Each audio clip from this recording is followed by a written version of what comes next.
So Apple has finally introduced a consistent UI and UX for both macOS, Big Sur, and iPadOS 14 and iOS 14.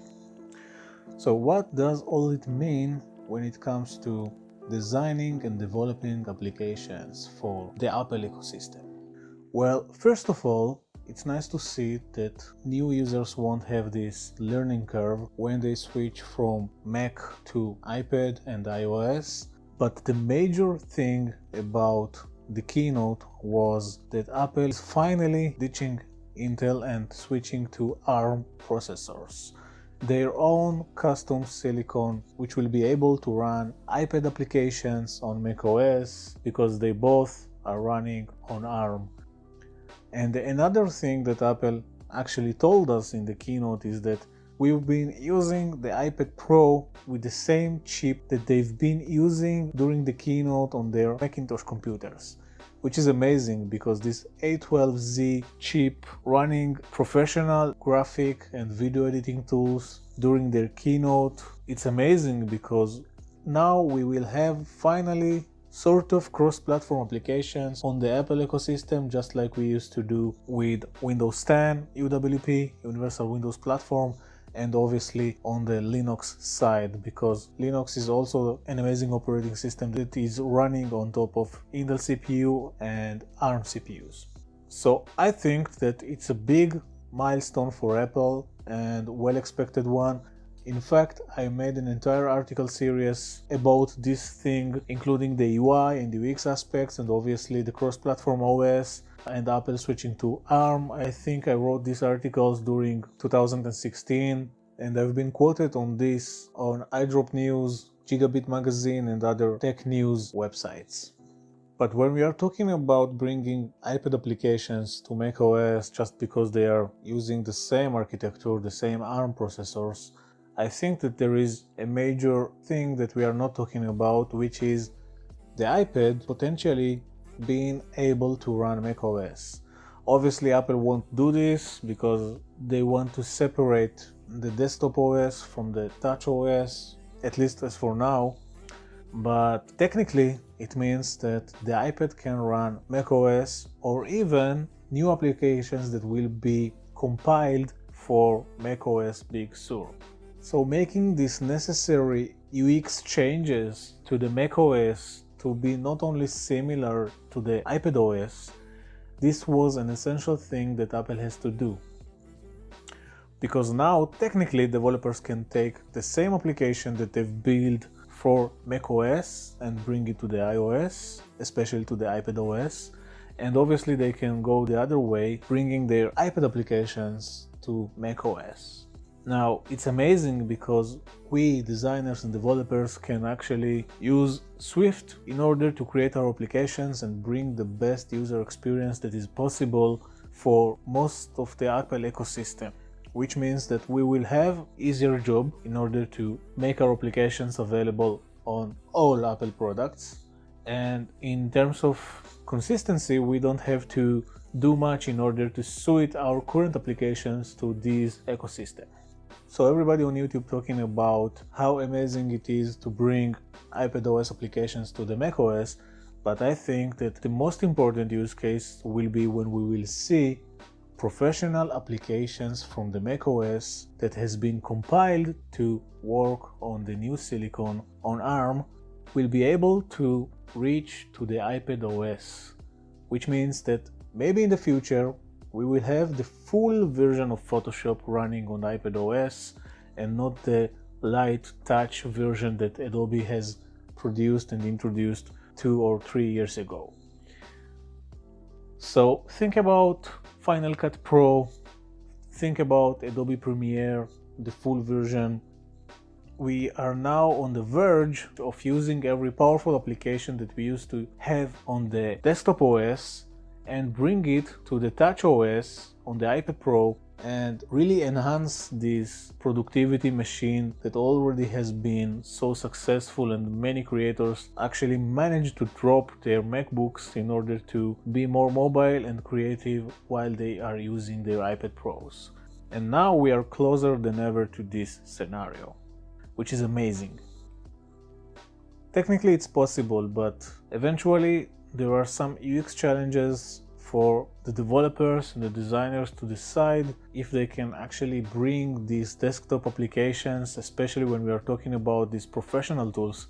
You can't just keep the user interface from the desktop and bring it to TouchOS, and you can't solve the problem, the usability problem, by just enlarging every menu and toolbar, because the iPad screen is obviously with high resolution, but eventually you have to decide which UI elements you keep and which UI elements are essential and which UI elements you will hide in sub-menus or expandable menus or something like this.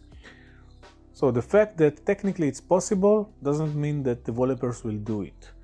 So if Apple will decide to go down this road, they will have to show us a clear user interface guidelines for how you can take a professional grade application from the macOS and bring it to the iPad OS.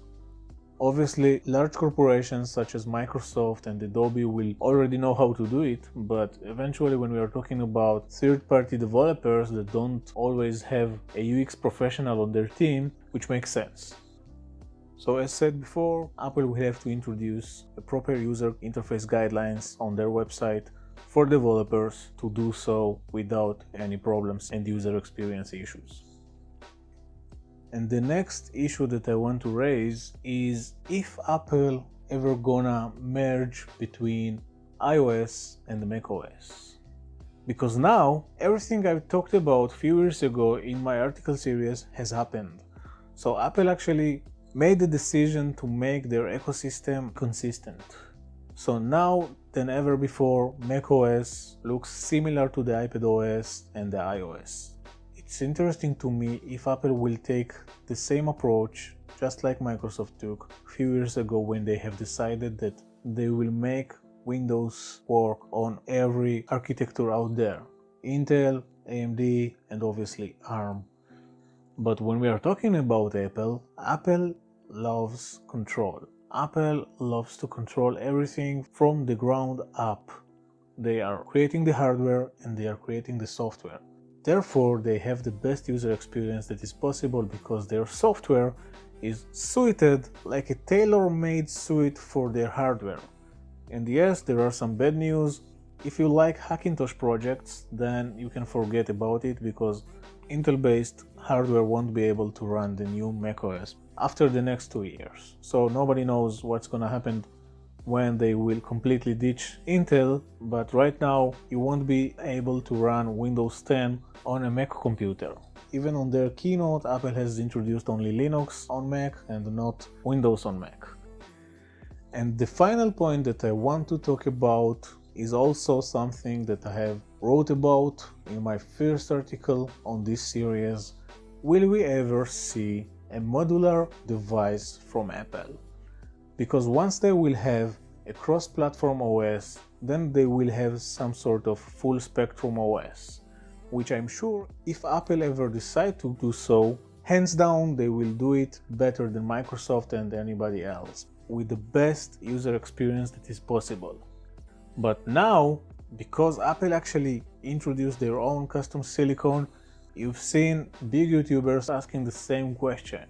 I've seen Lou from Unbox Therapy also wondering about it. Is Apple gonna ever introduce a modular device? And I'm asking the same question from 2016, and I want to see a modular device from Apple. If they will ever introduce a modular iPad that can turn into a MacBook Pro, maybe a foldable one, it will be amazing. Because now, software-wise and hardware-wise, they have this capability. I mean, even the iPad Pro, for me, it's almost a replacement to my computer.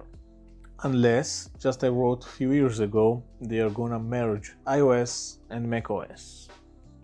But no, they are making an operating system for each of their devices. For example, they've got iOS for the iPhone, they've got iPadOS for the iPad, they've got watchOS for the Apple Watch, and they've got macOS for their Mac computers. And I'm not talking about the elephant in the room, which is something that I'm really waiting for, the AppleGlass. According to rumors and some leaks from Apple, they will call the new operating system for the AR device ROS, Reality Operating System. I believe that if Microsoft managed to solve this full spectrum challenge, then Apple will be able to do so too. Windows 10 is supported from the smallest screen to the medium screen of tablet devices to the large screen of computers, and they even support the HoloLens, which is Microsoft's mixed reality device.